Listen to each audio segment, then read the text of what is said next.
السلام علیکم ورحمۃ اللہ وبرکاتہ۔ الحمد للہ رب العالمین والصلاة والسلام علی رسولہ الکریم وعلی آلہ واصحابہ اجمعین، اما بعد۔ میں سب سے پہلے اللہ سبحانہ و تعالیٰ کا شکر بجا لاتا ہوں، بے پایا درود و سلامتی ہو محمد مصطفیٰ صلی اللہ علیہ وسلم پر۔ محترم ناظرین کرام، آج میں آپ کے سامنے 13واں پارہ 13th جز آپ کے سامنے کچھ معلومات پیش کرنے کی میں سعادت حاصل کر رہا ہوں۔ 13واں پارہ اگر آپ پڑھیں گے تو آپ کو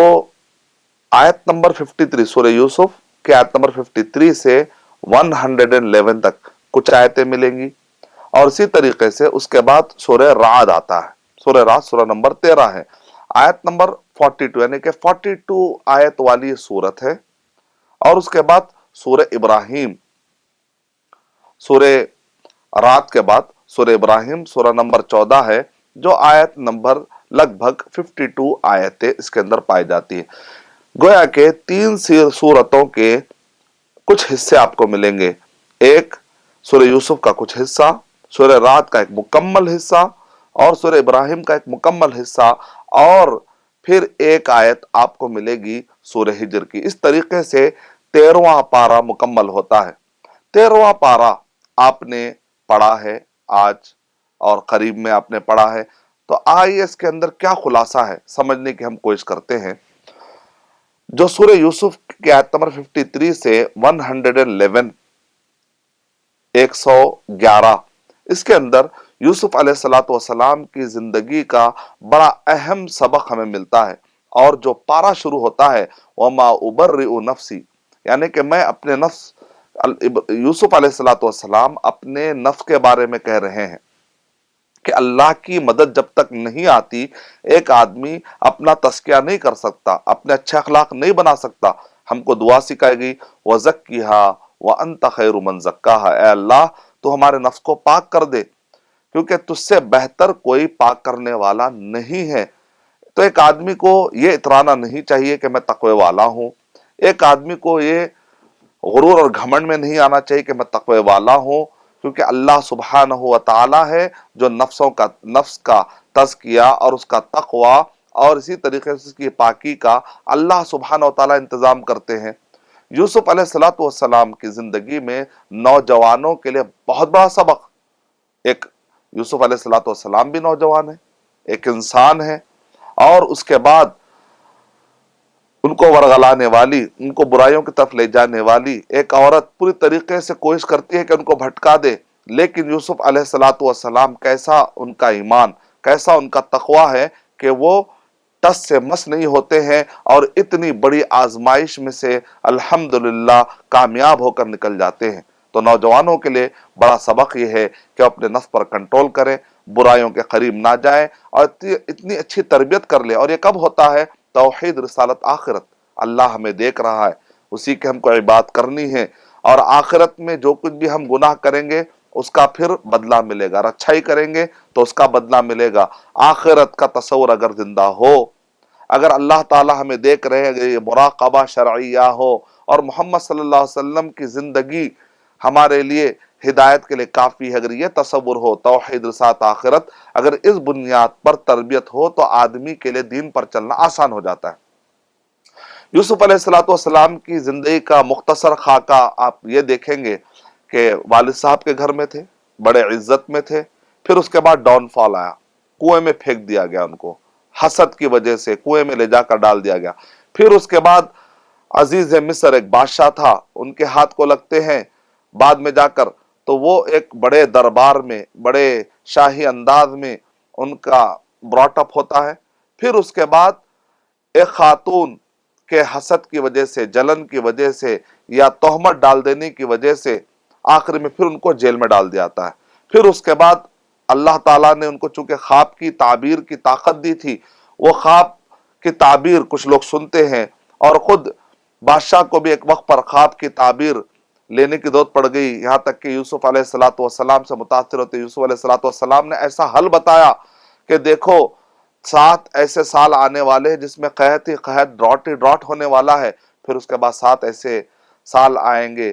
یعنی کہ پہلے بہت ہی بہترین حالات آئیں گے جس میں اناج اگ سکتا ہے، لیکن بعد میں بہترین پھر خطرناک حالات آنے والے جس کی وجہ سے ڈراٹ ہو سکتا ہے۔ تو مجھے معلوم ہے کہ کس طریقے سے 7 سالوں کے اندر جو بالیاں ہوتی ہیں، جو اناج کی بالیاں ہوتی ہیں، ان کو اسی میں رکھ کر کس طریقے سے اناج کو محفوظ کیا جائے، یہ مجھے معلوم ہے۔ تو انہوں نے کہا انی حفیظ علیم، یہاں تک کہ انہوں نے کہا کہ اے بادشاہ سلامت، آپ مجھے، اے بادشاہ مجھے آپ اس کا اجعلنی علی خزائن الارض، یہ خزانے جو نکل رہے ہیں اس پر مجھے، یعنی کہ جیسے آپ کہتے ہیں منسٹر آف منرلز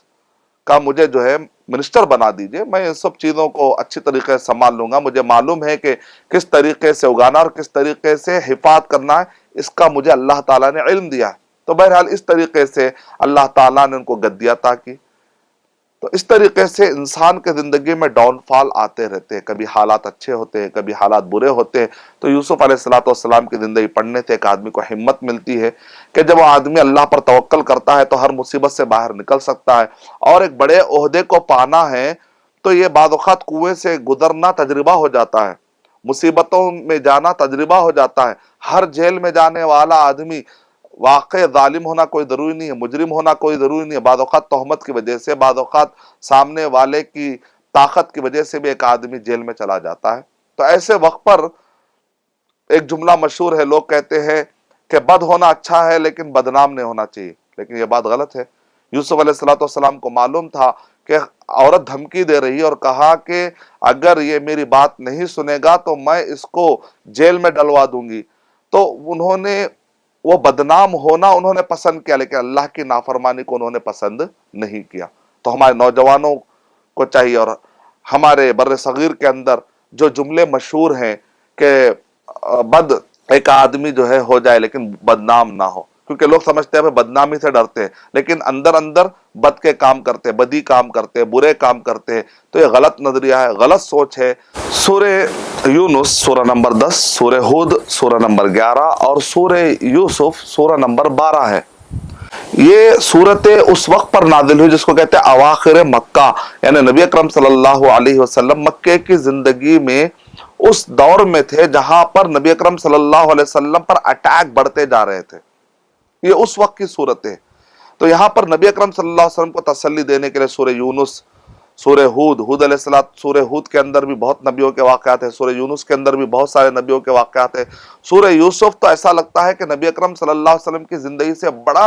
بڑی مماثلت ہے۔ جس طریقے سے یوسف علیہ السلام کو ان کے اپنوں نے ان کے زمین سے باہر کر دیا، دور کر دیا، نبی اکرم صلی اللہ علیہ وسلم کو بھی ان کے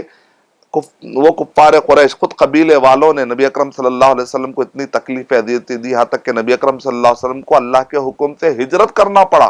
یعنی کہ اس کے بعد پھر یہ ہوا کہ ایک وقت ایسا آیا کہ پھر وہ بھائی آئے اور وہ نادم ہوئے، یہاں تک کہ یوسف علیہ السلام نے کہا کہ لا تثریب علیکم اليوم، جاؤ آج تم پر کوئی پکڑ نہیں ہے۔ تو نبی اکرم صلی اللہ علیہ وسلم